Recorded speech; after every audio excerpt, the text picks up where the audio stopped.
Croeso and welcome to Wrexham, a captivating Welsh city close to the border with England that's filled with history. Home to everything from the world's third oldest professional football club to an array of gorgeous centuries-old pubs and one of the 7 wonders of Wales. And as we wander around the heart of Wrexham on a glorious summer's day, we'll discover the many captivating stories that this city has to offer. From its unlikely links with Yale University in the United States, to the hotel where the history of Welsh football began.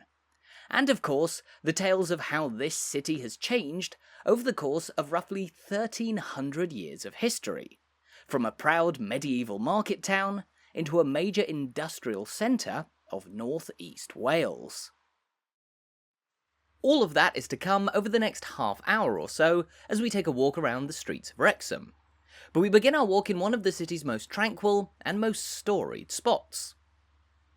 Here we're standing in the churchyard of St Giles, which is perhaps Wrexham's most famous landmark of all. The largest and oldest church building in the city, St Giles is thought to have begun its story as many as 800 years ago, when a place of worship was founded here as the medieval town of Wrexham began to grow in size. Now, the church as we see it today isn't quite that old. In fact, this is likely the 3rd church to have stood on this site, rebuilt into its current form around 500 years ago in the 16th century.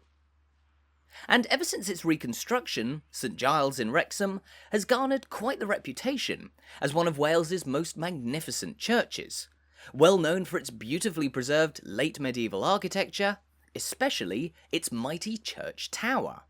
A soaring landmark which rises more than 130 feet into the sky, and can actually be seen for miles around the city of Wrexham. In fact, St Giles here is such a prominent landmark that it's even come to be considered as one of the 7 wonders of Wales, a prestigious list that was compiled back in the late 18th or early 19th century by an English visitor to Wales, and which also includes the likes of Snowdon, the nation's highest mountain, and the historic well of St Winifred, a medieval pilgrimage site in nearby Flintshire. But St Giles Church, with its soaring tower and gorgeously intricate architecture, is a true wonder of the city of Wrexham. Its churchyard separated from the city's streets by these beautiful ornamental gates, themselves a landmark as well, having been placed here more than 300 years ago in 1720. There are even more stories to be told about the captivating heritage of St Giles here, but we'll pick them up a little later on. Because just outside the church gates, there stands the sensibly named Church Street, which may be the home of the city's oldest buildings of all. Just here we can see a row of timber-framed houses, which are thought to have been built back in the medieval era as a large hall house, although they later went into use as a row of shops, and today a busy cocktail bar. As for exactly when the houses were built, we can't be too sure. Some say that it was likely around the same time as the rebuilt church in the 16th century, but it's even been suggested that these buildings on Church Street could be more than 100 years older than the modern St Giles, possibly dating from as long ago as the 14th century, which would make them the oldest standing buildings in Wrexham today.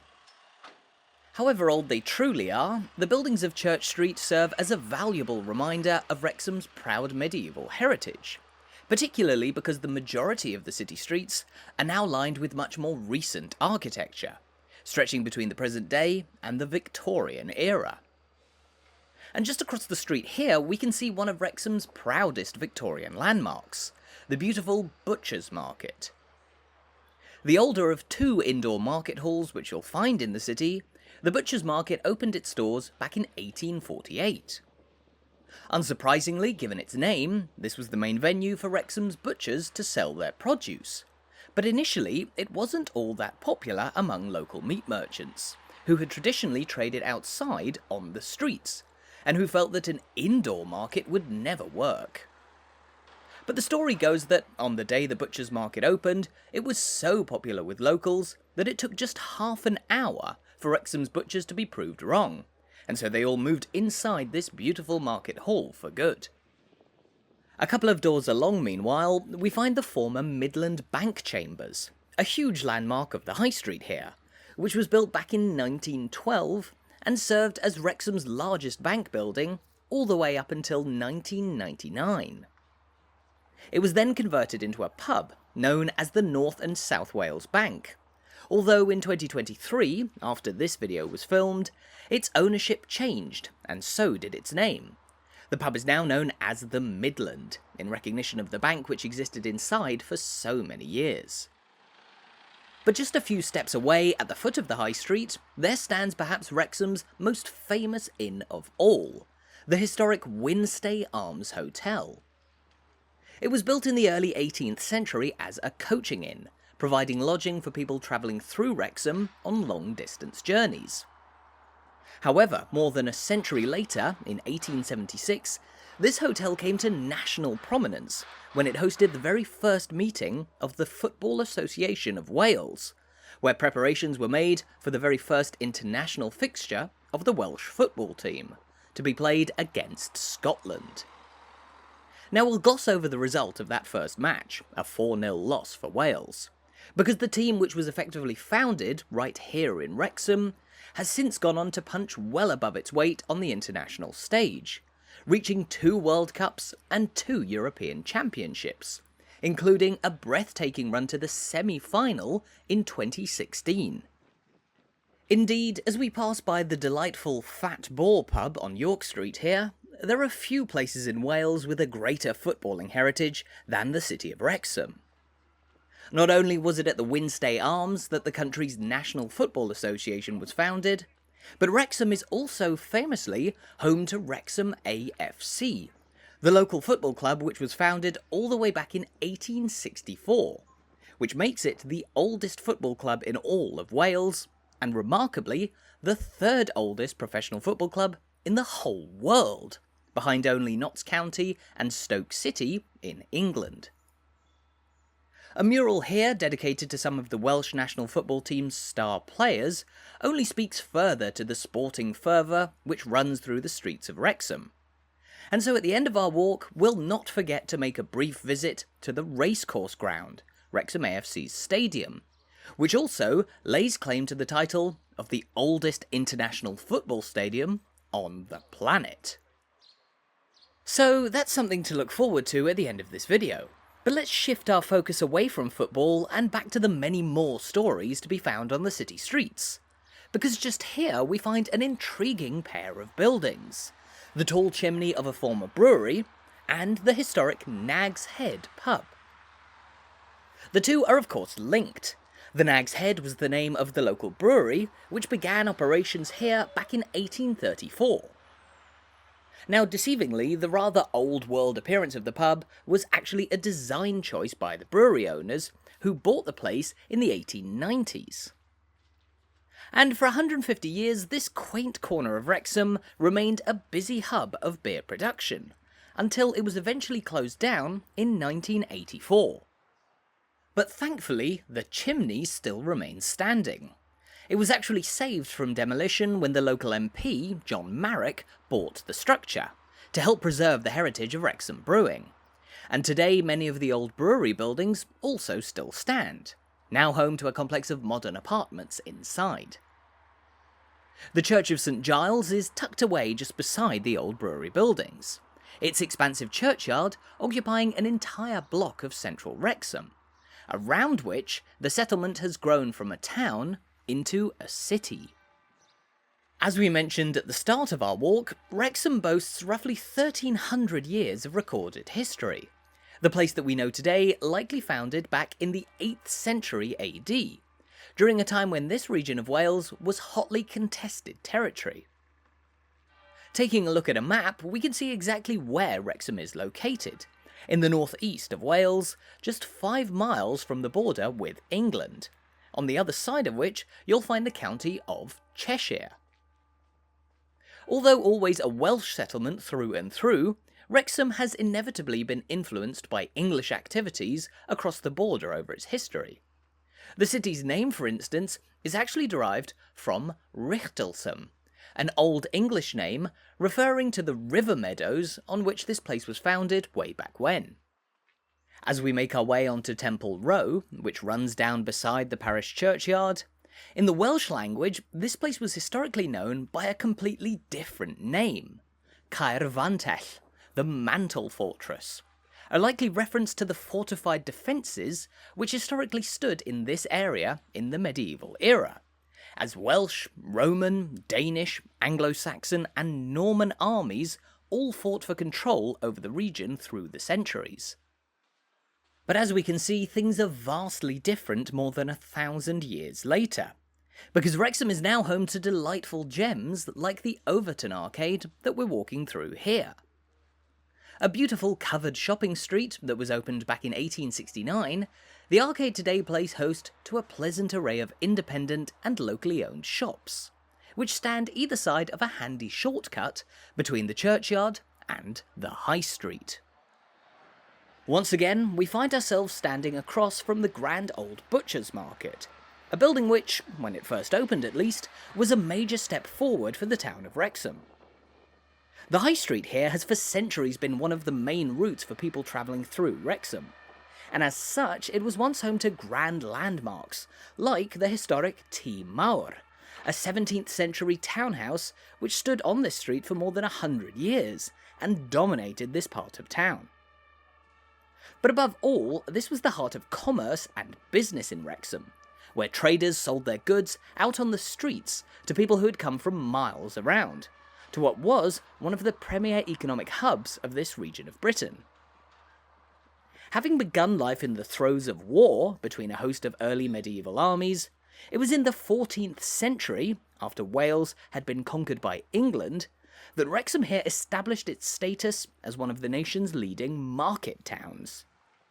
The presence of markets and so much business drew in crowds of people from far and wide, and that's one of the reasons that we find so many old inns and hotels here, including the historic Feathers Hotel just to our right here on Chester Street, which may have begun life as long ago as the early 17th century, hosting people overnight in this busy part of Wrexham, close to the site of the old Beast Market, where livestock were sold out on the town's streets.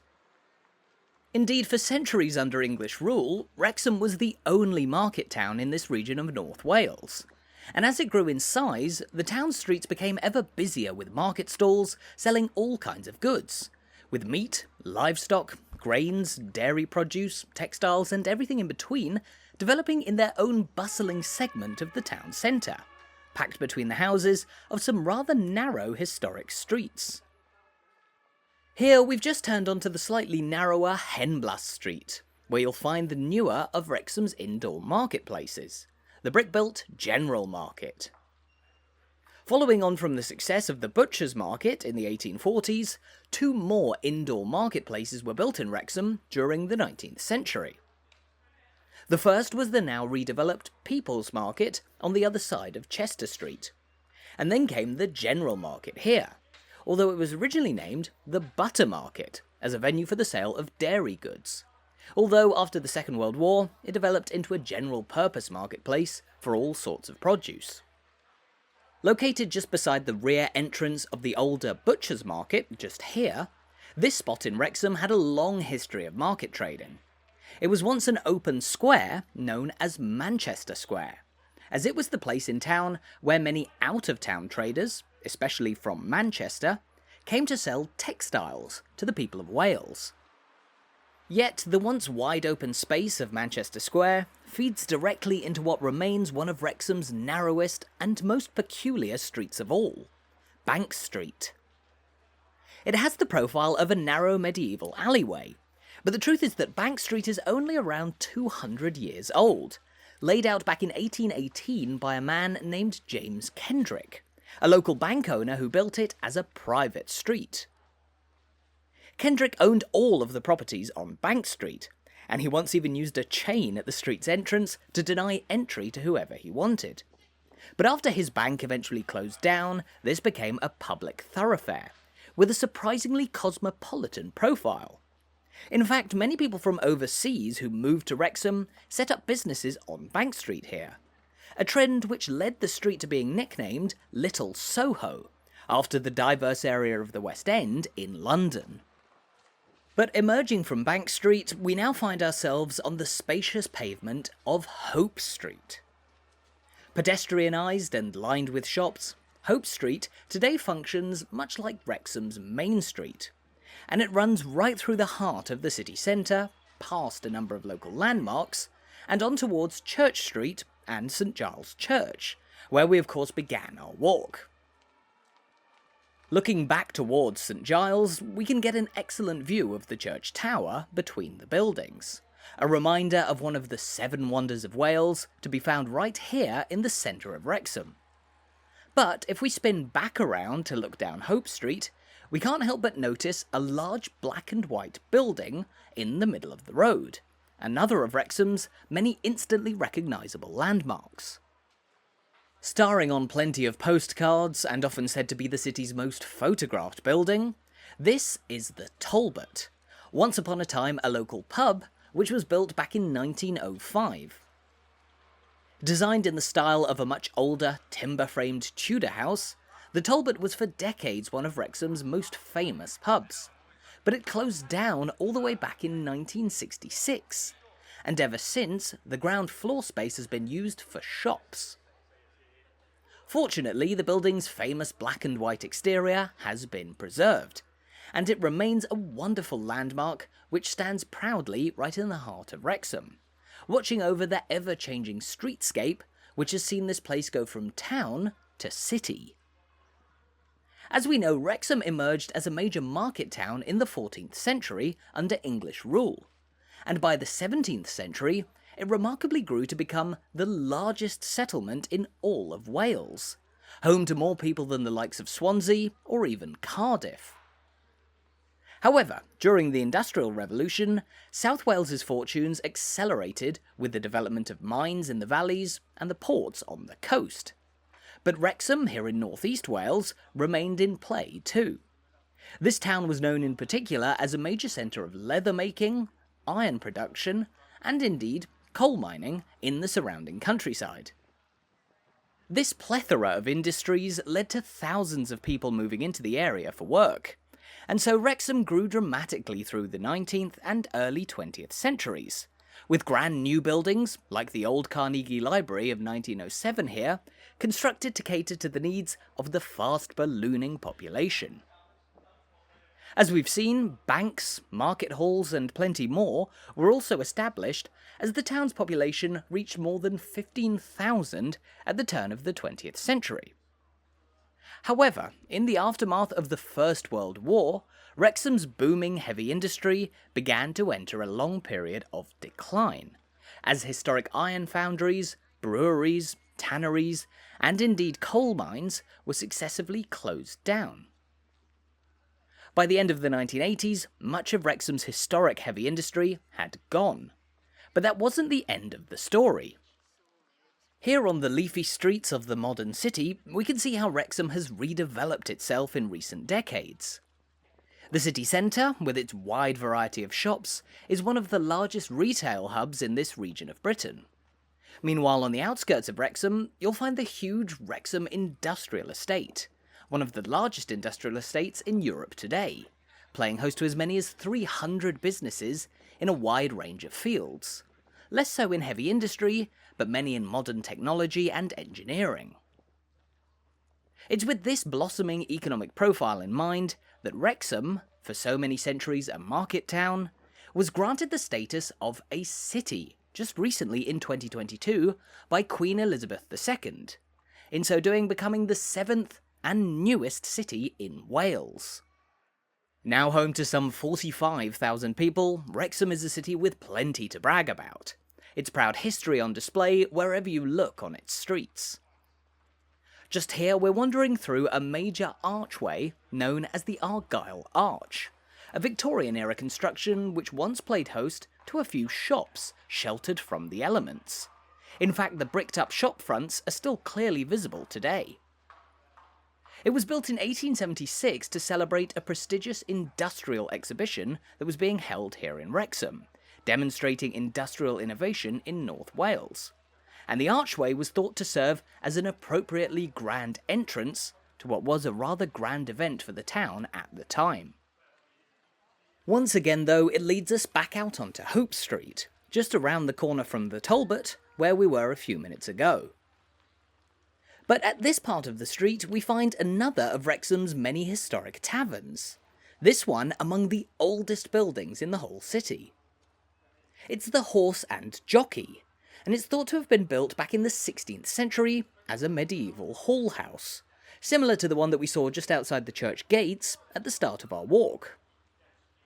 Complete with a fetching thatched roof, the building was for many years a private house, but it became a pub in 1868, and it's named in honour of one Fred Archer, a Victorian-era jockey who's often touted as one of the best of all time, having won more than 2,500 races and 13 championships during an unfortunately short career in the second half of the 19th century. Archer rode and won many a race at nearby courses including Chester, Bangor-on-Dee, and indeed Wrexham Racecourse, the local horse racing venue which later went on to become the Racecourse Ground, the local football stadium, which we'll visit in a few minutes' time. But before we head over there, we've still got a few more things to see in the centre of Wrexham. So just here we're walking up to the top of the pedestrianised Hope Street, where it meets the busy road of Regent Street, which stretches westwards towards the edge of the city centre. Home to a collection of rather more recent shops, Regent Street is home to a few historic gems too, including the local museum and a Catholic cathedral, the latter an unlikely landmark in a town which was once upon a time a major centre of the Protestant faith in Wales. In the 17th century, Wrexham found itself caught up in the civil wars fought between the royalist armies of King Charles I and the parliamentarians led by Oliver Cromwell. Despite having backed the royalists at the start of the conflict, Wrexham was violently occupied by the parliamentarians in 1643, and they burned as many as 1/4 of local houses to the ground, using this town as a military headquarters where soldiers would be housed. In the decades following the Civil War, which was won by the Puritan-led parliamentarians, Wrexham here evolved as a centre of puritanical Christianity. The local vicar was a man named Morgan Llwyd, a famous Puritan preacher who played a role in turning this town into a so-called Puritan metropolis during the late 17th and early 18th centuries. Around the same time there lived a man named Elihu Yale, who lends his name to the pub across the street here. Now he was born across the pond in the city of Boston in Massachusetts, but he spent most of his life in Britain, in particular Wrexham here. He donated large sums of money to the parish church and the town's poor, and he's even buried in the churchyard of St. Giles. Why was he so notable though? Well, his surname might be a bit of a clue. Elihu Yale was the main benefactor of none other than Yale University, the prestigious educational institution in the United States of America. On the Yale University campus, they even have a Wrexham Tower, a famous university landmark loosely styled on the famous Tower of St. Giles, which we saw at the start of our walk. And that's one of countless surprising stories which you can learn about here at Wrexham's local museum. The museum opened its doors back in 1996, and it covers all manner of subjects relating to the city's illustrious history. Just outside in the courtyard here, we find a sculpture depicting one of the famous Acton dogs, ceremonial greyhound sculptures which once stood atop the Acton Gateway, a 19th century monument which became a famous Wrexham landmark in the area of Acton, just to the north of the city centre here.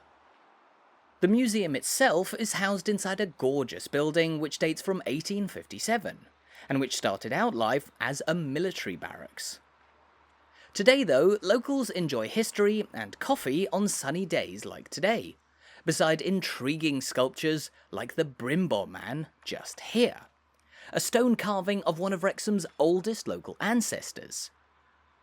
The Brimbor Man was a Bronze Age skeleton, who was found in the village of Brimbo, just to the northwest of here, and whose remains are now on display inside the museum just here. There's plenty more to see inside Wrexham's captivating local museum, from the town's industrial heritage to the Welsh football collection. In fact, it's even been suggested that the museum could soon be neighboured by a dedicated Welsh football museum. Of course, there are few places better than Wrexham to establish a monument to Welsh football, and we of course are still yet to visit the local football stadium, the oldest international football stadium in the world. But before we get there, just beside the local museum, we find one last major city centre landmark, the beautiful Roman Catholic Cathedral of St. Mary. Originally built in 1857, this historic Catholic church was upgraded to the status of cathedral in 1898, and today it serves as the mother church of the wider Diocese of Wrexham, a district which covers almost all of North Wales, and is one of just 3 Roman Catholic dioceses in Wales. Now, it's here, before St Mary's Cathedral, that we've reached the end of our walk in the centre of Wrexham. But about a 10-minute walk further out of town, you'll find the Racecourse ground, Wrexham's famous football stadium. So let's head over there now.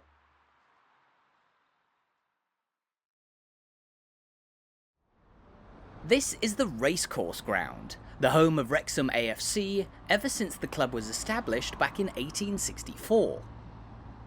As we've mentioned a number of times already, Wrexham are the world's 3rd oldest professional football club, and their stadium here is the oldest international football stadium on the planet. Of course, it hasn't always looked like this. The stadium began life as a horse racing venue and a cricket ground. Horse racing of course lent the stadium its name, but cricket lent it its club. Wrexham's football club actually began life when the local cricket team were looking for a sport to play during the winter months.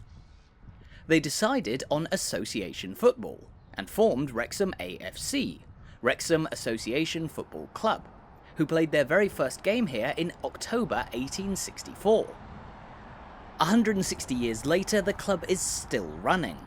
During their peak in the late 1970s and early 80s, they played in the 2nd division of the Football League, and nowadays they're even famous all around the world. Down beside the stadium we can see the Turf Hotel, a famous pub which was actually built as part of the racecourse ground, and is today the oldest pub at any stadium in the world. You may even recognise the Turf Hotel if you've ever watched the TV series Welcome to Wrexham, a hit show which follows the fortunes of the city's football club ever since it was bought by celebrity owners Ryan Reynolds and Rob McElhenney, who've not only helped to turn this North Wales football club into surprising international stars, but have also overseen a turnaround in sporting fortunes, as Wrexham have risen from non-league football to the 3rd division in just a couple of years at the beginning of the 2020s. It's a remarkable story that only adds to the many we've discovered on our walk around this riveting city. But sadly, it's here that our walk in Wrexham has finally reached its end. Thank you so much for watching. I really hope you enjoyed this video, and I hope you're looking forward to making your own trip to Wrexham sometime soon.